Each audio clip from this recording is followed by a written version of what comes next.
In example 3, we're going to solve the given quadratic of z squared minus 16z minus 29 by completing the square.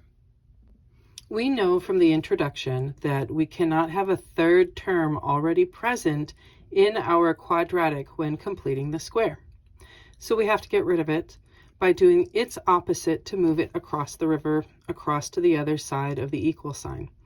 So instead of minus 29, we're going to add 29 to both sides of the equal sign.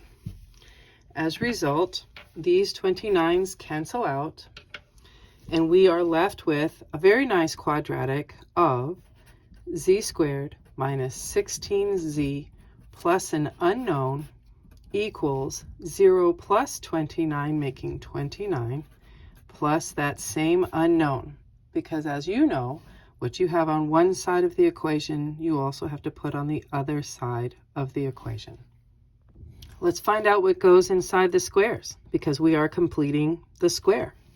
So we remember from the introduction and from a previous lesson that if you take your b term, cut it in half, and then square it, you will get that third term.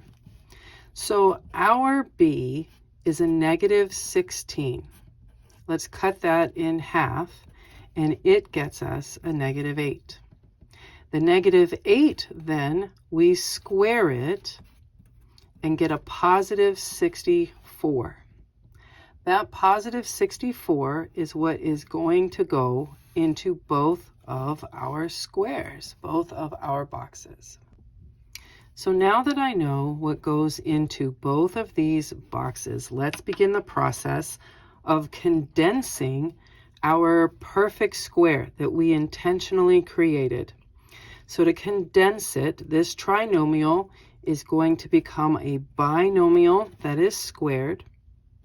We have our variable z, and then whatever we got from cutting that b term in half, that is the other term in your binomial, so a minus 8.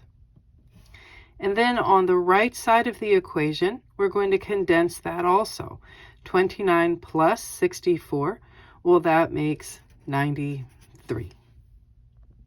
Now that everything is condensed, let's go solve for z. So the opposite of a square is a square root. What you do on one side of the equation, you have to do on the other, remembering that when you take the square root of a constant term, a number, you have to acknowledge its positive and negative origins.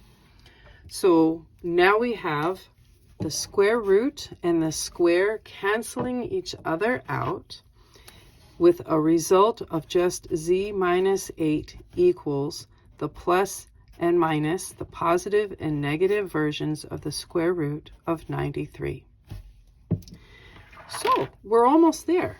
To get rid of the 8, you add it to both sides of your equation so that these 8s will cancel out, leaving z completely alone, and equal to 8 plus or minus the square root of 93. We've done all the hard work. It's time to break out the calculator. So we know z is equal to 8 plus the square root of 93, and z is equal to 8 minus the square root of 93. So using your calculator, you find that 8 plus the square root of 93 is equal to 17.6437, and 8 minus the square root of 93 is equal to negative 1.6437. Due to the instructions of this lesson informing us that we need to round to the nearest hundredth, we again remember that the hundredth has 2 decimal spaces, and in order to determine if we're going to round, we have to look at the third. So let's find out what that gives us. We have 17.643. 3 is 4 or less. Let it rest.